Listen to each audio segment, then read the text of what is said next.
In the next scene, we see Adan and Ronan walking back to their class. Ronan talks about how the day has been eventful. He was happy to see that his Grand Commander awakened her power. Adan has promised to train her.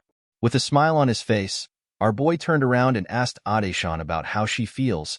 He told her that it must be awesome that she is a step closer to her dream of becoming Grand Commander. Immediately he said this, he noticed something odd.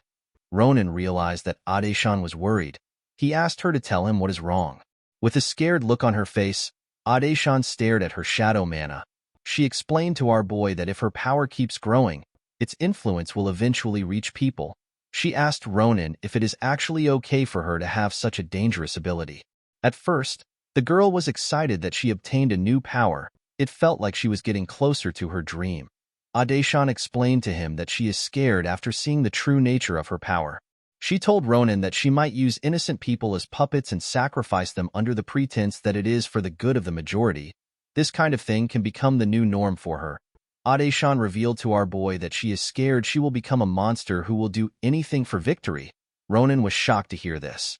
He realized that his commander has already understood both sides of her ability. In his previous life, Adan's plans were always close to perfect. Her outstanding judgment saved the lives of countless people. She became the light who guided them to tomorrow, but at base, there were soldiers who had been dominated by her ability. Even Ronan couldn't deny that the soldiers were sacrificed in the process. Although he knew what could happen, Ronan knew that he had no right to tell her that her path to becoming the Grand Commander is wrong. While he was thinking, Adan asked him to stop her if she ever uses her ability the wrong way. With a smile on her face, she told Ronan that she feels like she will have the power to overcome the situation if he is by her side. She told him that what she experienced today confirmed it. Ronan smiled when he heard this. He asked Adan to not regret what she said after she becomes successful. He assured her that things won't end with him pushing her off a cliff. The girl was shocked to hear this. She asked him if he is serious. After that day, Peace found Philion Academy for the first time in a long time. Adan and instructor Adan officially began training her shadow mana. At first, the girl struggled to even restrain a single bird, but now she can control 5 at once. Soon, she will be able to try it on bigger beasts. Braum has been doing his individual training like always. Ophelia, whom you can't find during the day, has been having lots of fun teaching Sita blood magic. Sita gathered his mana and fired an attack at a dummy. The attack crushed the dummy's head. Ophelia was shocked to see this. She could not believe that Sita perfectly executed Bloodshot on his first try. She raised him up and called him a genius. Sita seemed to be very proud of himself. The vampire wondered about what she was going to teach him next. She wondered if she should teach him a large-scale combat spell called Blood Cutter or a spell for mass destruction called Blood Mist. Although her passion for teaching was a bit excessive, Ronan did not particularly hate it. Our boy has also been training with his favorite opponent. He and Shelifin pressed their swords against each other. With a smile on his face, Ronan told the future sword saint that he has gotten slightly faster.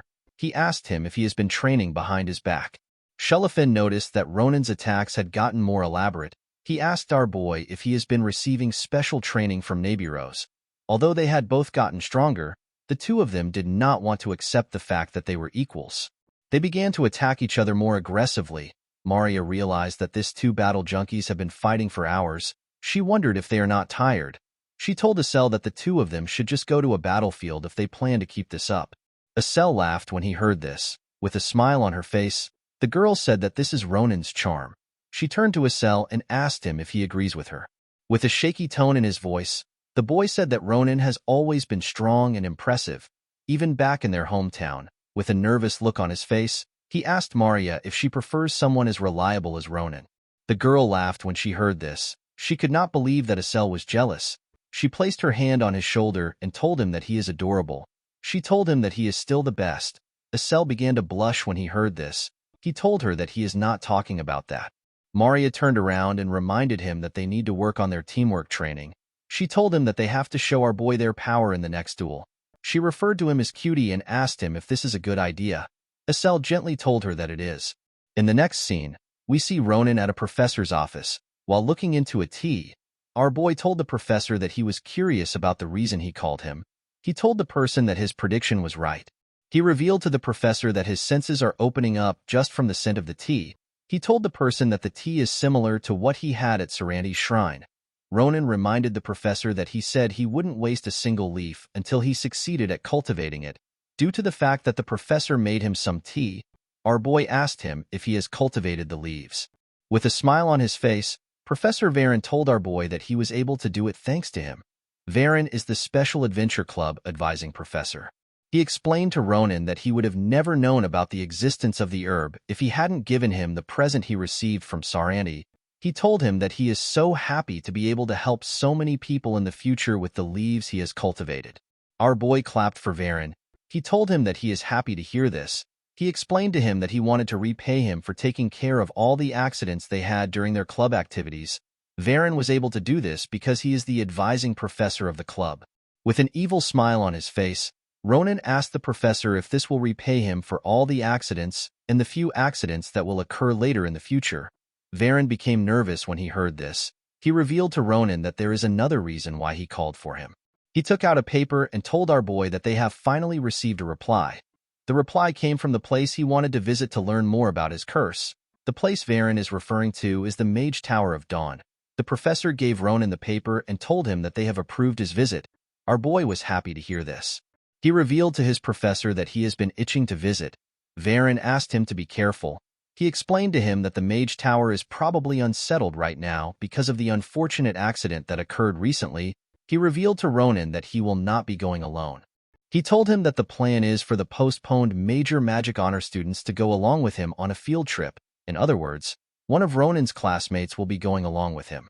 The scene shifts and we are taken to someone's room. The person was writing that Adan loves her. This crazy person wrote this several times. The girl turns out to be Elizabeth. Guys, we have come to the end of our video. If you guys want part 53 of this recap, let me know in the comments section. Don't forget to like and smash that subscribe button for more recaps. See you guys later.